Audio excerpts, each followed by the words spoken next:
Kemah besar, DAP tolak kemah besar. Tadi Anton Lelok sebut bahawa yang disebut oleh Sahluddin Ayub tentang kemah besar itu adalah satu benda yang pendapat peribadi dia saja dan tak pernah dibincangkan. So ada yang kata jadi bermaksud Anthony Locke ni tolak kemah besar ke? Tak juga.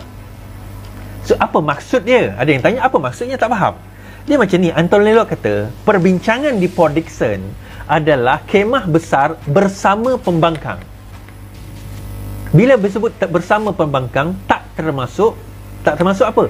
Tak termasuk bersatu, tidak termasuk gerakan, tidak termasuk PAS sebab mereka berada di dalam kerajaan. Jadi siapa pembangkang yang dimaksudkan oleh DAP dalam dalam perbincangan di Port Dickson tahun 2020? Yang dimaksudkan adalah pejuang. Masa itu pejuang tak adalah, tetapi pejuanglah sekarang ini. Yang dimaksudkan adalah warisan. Yang dimaksudkan adalah parti-parti pembangkang yang lain. Mungkin PSB, mungkin PBK, Parti Bumi Kenyalang, mungkin parti-parti Cinta Sabah dan sebagainya yang ada di luar kerajaan yang ada sekarang ini, sama ada di Sabah ataupun di Semenanjung ataupun di Sarawak, di mana di luar kerajaan, maka mereka adalah potensi untuk digabungkan. Itu menurut DAP. Now, DAP kata itu. Amanah pula kata tak, termasuk semua. Termasuk semua. Daripada semua yang saya sebut tadi, termasuklah bersatu, termasuklah PAS, termasuklah sesiapa saja, asalkan kalau sekiranya datang pilihan raya mereka jadi pembangkang. Datuk Seri Anwar Ibrahim pula mengatakan bukan sebaliknya, tetapi dia kata kita tak ada perbincangan tentang kemah besar, tetapi kita tidak menutup perbincangan tentang kemah besar. Di kaedah lain pula. Jadi satu perkara yang sama difahami oleh tiga parti politik ini dengan cara yang berbeza. Datuk Seri Anwar Ibrahim kata lain, Amanah faham lain, DAP faham lain. Tetapi ujungnya kemah besar itu tetap ada dalam jaluran pemikiran mereka. Dalam jaluran mereka. Cuma yang paling dilute Datuk Seri Anwar Ibrahim lah. Dia kata kita tak ada perbincangan tentang kemah besar, tetapi kita tak tutup perbincangan tersebut. Maksudnya dia tak buka juga, tapi dia tak tutup. Now, itu kaedah pemikiran yang ini, golongan ini. Bagi Rafizi dia mudah, tak ada istilah kemah besar. Tak ada istilah kemah besar. Apa yang kita perlu buat?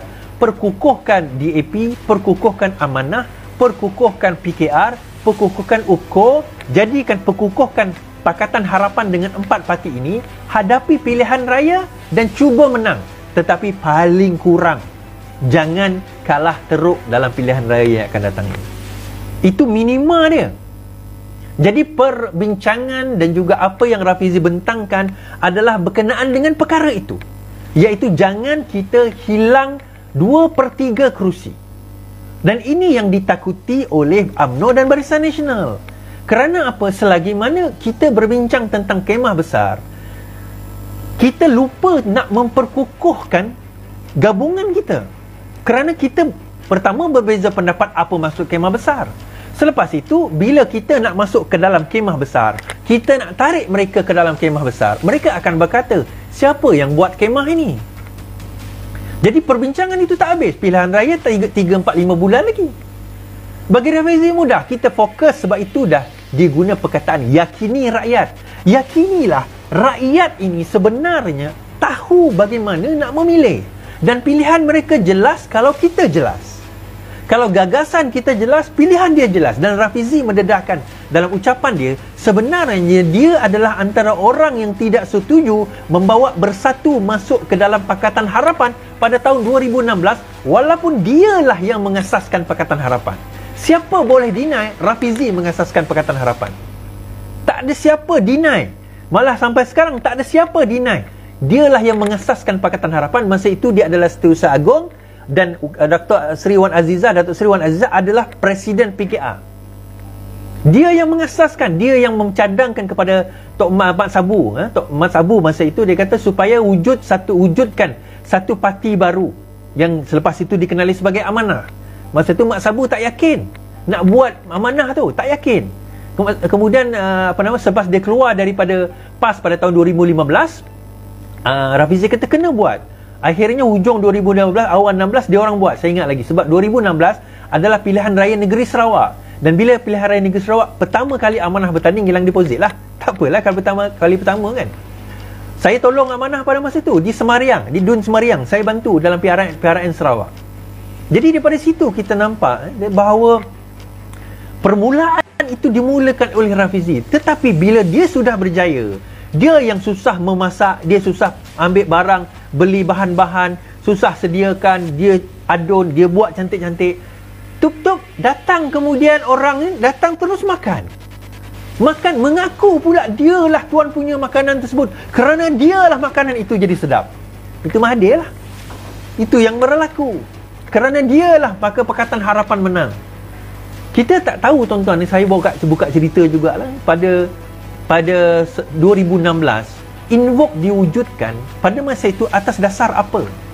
Invoke diwujudkan kerana pada masa itu terdapat pertembungan yang amat besar di antara geng kartel Azmin Ali dan juga Rafizi Ramli selaku Setiausaha Agong.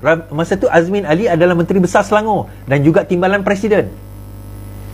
Disebabkan oleh pertembungan yang amat hebat itu, maka Rafizi buat satu Invoke yang di luar parti. Sebagaimana Ayuh Malaysia ini di luar parti. Kerana kalau dia berada di dalam parti, terlalu banyak halangan. Saya ingat lagi kartel Petrajaya pada masa itu, dia kata tak guna Invoke ni. Kita tak payah guna Invoke. Kita punya gagasan sendiri. Kan? Gagasan kita sendiri, teknik kita sendiri nak menang pilihan raya. Kan? Kemudian Rafizi guna. Dia guna kaedah itu, dia buat dan dia berada di luar parti pada waktu itu. Dia tolong PKR, dia tolong amanah pada waktu itu. Ada calon-calon di dalam Invoke itu adalah calon-calon amanah yang Invoke bayar dia punya deposit. Pada masa itu 2018, Invoke yang bayar lebih 70 ahli parlimen untuk bertanding di dalam pilihan raya pada ahli parlimen dan juga Dewan Undangan Negeri. Bertanding di parlimen. Itu pun sekarang ini ada di antara ahli parlimen dan Dewan Undangan Negeri itu yang menyanggah Rafizi. Hutang tak habis bayar lagi. Dia kena bayar balik tau. Kalau dia menang, tak bayar lagi, tak habis bayar lagi. Tetapi dia menyanggah Rafizi. Bukan kata Rafizi itu betul semua. Tetapi sekurang-kurangnya nak menyanggah, kamu datang dengan pendapat yang lebih baik. Hanya kerana apa? Kerana takut dia tak dapat jadi calon. Itu yang berlaku sekarang ini. Okey. So, selepas itu, bila dah menang hari ini juga Rafizi dedahkan. Dia dah dedahkan, kita boleh ceritalah. Bila dia dah nanti orang kata saya ni memandai pula. Antara orang pertama yang dijatuhkan daripada mesyuarat Pakatan Harapan. Pakatan Harapan ni terdiri daripada wakil-wakil PKR, DAP dan Amanah. Antara orang pertama yang dijatuhkan daripada mesyuarat Pakatan Harapan adalah Rafizi Ramli dan Nurul Izzah. Mereka lah orang yang dijatuhkan, dikeluarkan nama daripada Pakatan Harapan atas keputusan Parti Keadilan sendiri. Kenapa? Kerana pada waktu itu dikatakan Rafizi ini terlalu tegas menegur Mahathir. Kalau dia ada dalam mesyuarat bersama Pakatan Harapan, takut nanti Mahathir kecil hati. Takut nanti Mahathir kata itu kata ini, tak jadi nak meeting. Maka dikeluarkanlah Rafizi. Jadi Rafizi kata kalau dah dikeluarkan, maka lebih baiklah saya mengundurkan diri saja daripada politik. Sebab apa saya cakap sekalipun memang tak akan didengar dan memang tak akan bercanggah. Kalau saya cakap akan bercanggah. Bila saya cakap akan bercanggah. Kerana apa? Bila saya bercakap, saya dah menjangkakan siapa yang akan melompat, termasuk Rashid Asnun. Dia menjangkakan akan melompat. So daripada dia cakap menyanggah, baik dia undur diri. Bila dia mengundurkan diri, bukan mengundurkan diri dengan arti kata dia pada masa itu 2019, Oktober 2019, Pakatan Harapan adalah kerajaan yang memerintah. Mengundurkan diri. Bila orang kata dia bercuti dalam keadaan parti susah, parti tak susah pada waktu itu. Parti tak susah pada waktu itu. Dia mengundurkan diri dalam keadaan parti senang. Parti tengah berkuasa, tengah jadi kerajaan, tengah sedap jadi menteri pada waktu itu. So bila dia mengundurkan diri, kan dikatakan kamu yang pandai nak memerintah, perintahlah. Lepas tu bila kerajaan tumbang, Rafizi pada masa itu datang sekali lagi, berjumpa dengan Presiden Parti pada waktu Datuk Seri Anwar Ibrahim, menawarkan hikmat. Cuma Rafizi pesan, jangan sekali-kali kita bergabung dengan UMNO. Jangan sekali-kali kita bergabung kembali dengan pengkhianat-pengkhianat ini. Kita kena fokus kepada rakyat kembali. Kalau dapat kerajaan, Alhamdulillah. Kalau tidak, fokus kepada rakyat. Sebab lepas ini rakyat tak nak tengok ni hengki-pengki nak berkuasa ni. Dah tak minat dah. Rakyat tengah susah pada masa itu disebabkan COVID. Tapi kita masih lagi bercerita tentang nak bergabung dengan UMNO, nak bersama dengan Zahid, nak bersama dengan Najib. Jadi David Zee kata tak apalah. Kalau kamu rasa kamu nak buat penjajaran baru, ingat dulu penjajaran baru. Saya sebut jangan kita sekali-kali bergabung dan bersama dengan UMNO, saya kata. Kan, jangan sekali-kali. Dan kalau pun nak bersama dengan UMNO, dengan UMNO pada waktu itu, jangan sekali-kali kita kompromi untuk nak bebaskan dia orang. Sebab the moment kita kata kita akan bebaskan dia orang, maka dari situ kita telah melanggar prinsip kita sendiri. Ini kata, biar kita mati berdiri daripada duduk melutut, daripada hidup melutut. Biar kita mati berdiri daripada hidup melutut. Maksudnya apa? Biar kita mati melawan daripada hidup kita dalam keadaan kita ditawan.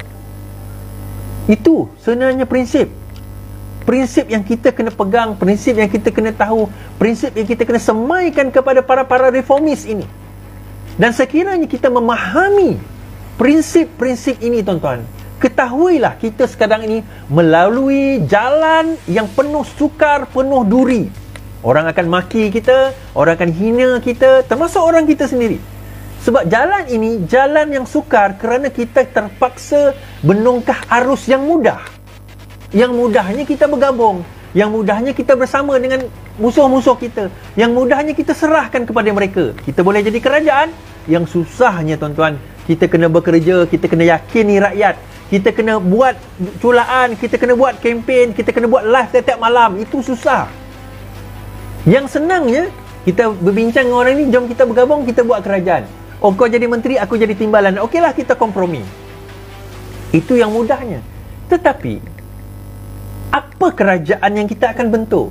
Apa gagasan yang kita bina? Apa foundation yang kita sediakan untuk kerajaan yang stabil, yang mampu, yang sanggup nak membawa reform sebagaimana kita nak bawa?